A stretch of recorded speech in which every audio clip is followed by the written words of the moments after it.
Excited of this one.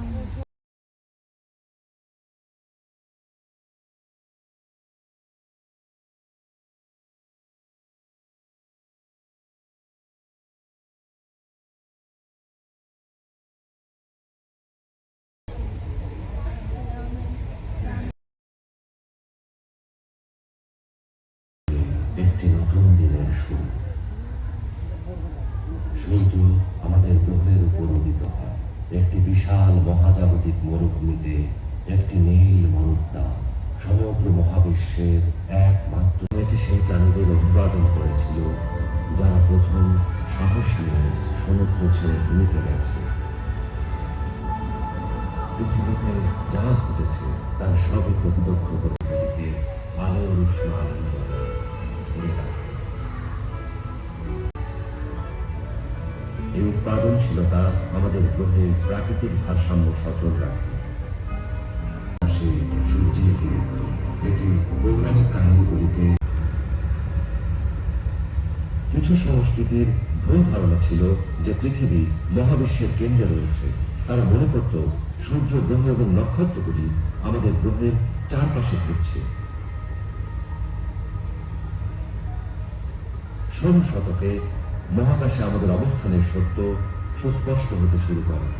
ইউরোপীয় জ্যোতির্বিজ্ঞানী Nicolas Copernicus আমাদের সৌর আবিষ্কার করেছে। এই এক্সোপ্ল্যানেটগুলি তাদের নিজস্ব সূর্যের আলোকে উপভোগ করে। প্ল্যানেটের জন্য আকাশে ছুটছে, যেমন এটির অভ্যন্তরে 10 লক্ষেরও বেশি পৃথিবী স্বাচ্ছন্দ্যে ধারণ করতে সক্ষম। সূর্যের বিশাল অনুপাত আমাদের সৌরজগতে আধিপত্য বিস্তার করে। এই আলোকিত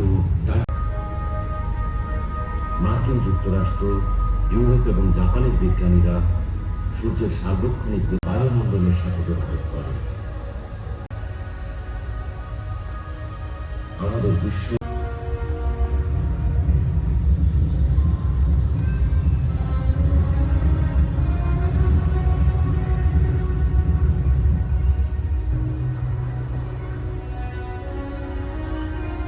সোলার প্যানেল সরাসরি সূর্য থেকে শক্তি গ্রহণ করে, তবে মহাসাগরগুলিতে পাওয়া যেতে পারে, যা বর্তমানে পারমাণবিক বিভাজন বিদ্যুৎ কেন্দ্রগুলিতে। রাতের আকাশের অন্যান্য সকল নক্ষত্রের সম্মিলিত আলো ও শক্তির চেয়ে এই নক্ষত্রটি আমাদের অনেক বেশি আলো ও শক্তি দেয়। তবে নক্ষত্রপুঞ্জের মধ্যে এটিকে সবচেয়ে উজ্জ্বল কিংবা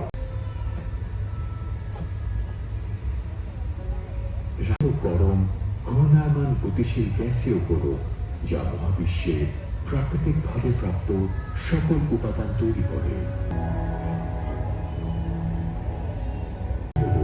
আমাদের চারপাশে যা কিছু দেখি সেগুলোর সৃষ্টির পিছনে এই নক্ষত্রগুলোর অবদান কি? নক্ষত্রগুলোর এই অবদান খুঁজে বের করতে আমি হপি গোল্ডবার্গ আপনার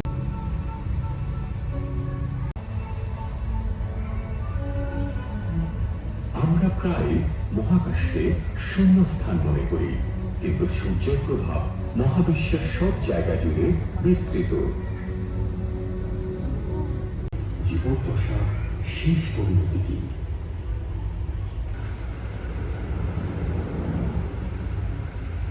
এবং এই দ্য হেলিক্স নেবুলা তৈরি হয়েছে। মৃতপ্রায় তারার কেন্দ্রীয় অঞ্চল সংকুচিত হয়ে শ্বেত বামনে পরিণত হয়। এর পদার্থ এতই ঘন যে এক মুঠো পদার্থের ওজন কোনো একদিন হয়তো অন্যান্য নতুন নক্ষত্র বা নতুন গ্রহ তৈরি করবে। তাদের মধ্যে একটি পৃথিবীর মতো গ্রহ তৈরি হতে পারে, অথবা এই নির্গত গ্যাস ও ধূলিকণা বিজ্ঞানীদের বর্তমান কোনো আবিষ্কার থেকেও নতুন ধরনের বস্তু তৈরিতে সাহায্য করতে পারে। এই তারাটির নাম গ্লিস 229। এটি একটি ছোট লাল নক্ষত্র যা পৃথিবী থেকে খুব বেশি দূরে নয়। ওই যে নক্ষত্রপুঞ্জকে কেন্দ্র করে কক্ষপথে অদ্ভুত যে বস্তুটি দেখা যাচ্ছে তাকে বাদামি বামন বলে। মহাবিশ্বে বাদামি বামনের সংখ্যা নক্ষত্রের মতোই অসংখ্য, কিন্তু এরা হাইড্রোজেন ফিউশন বিক্রিয়া ঘটানোর মতো পর্যাপ্ত ভারী নয়। তাই বাদামি বামন নক্ষত্র ফিউশন বিক্রিয়া ঘটাতে পারে না। বাদামি বামনের আবিষ্কার আমাদের এটি বলে যে মহাজাগতিক বিষয় এতটাই বৈচিত্র্যময় যা আমাদের কল্পনারও বাইরে, এবং এভাবে মহাশূন্য অভিযান অব্যাহত রাখলে হয়তো আরো অনেক অজানা জিনিস দেখা যেত। আমরা আমাদের অবস্থান পৃথিবীতে ফিরে যাচ্ছি।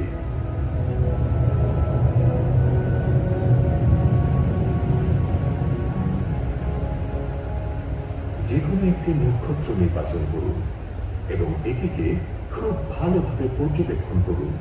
এর রং কি আপনি কি বলতে পারবেন?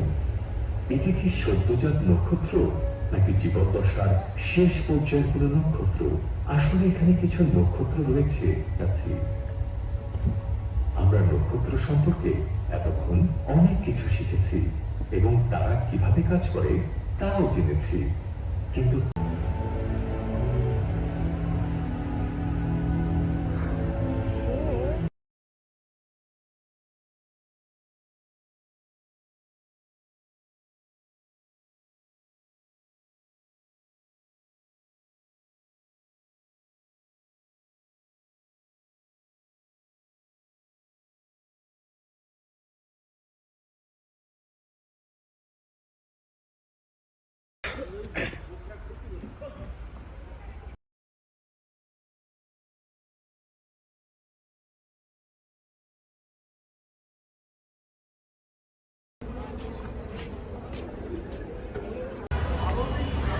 এটা হচ্ছে আমাদের মুভির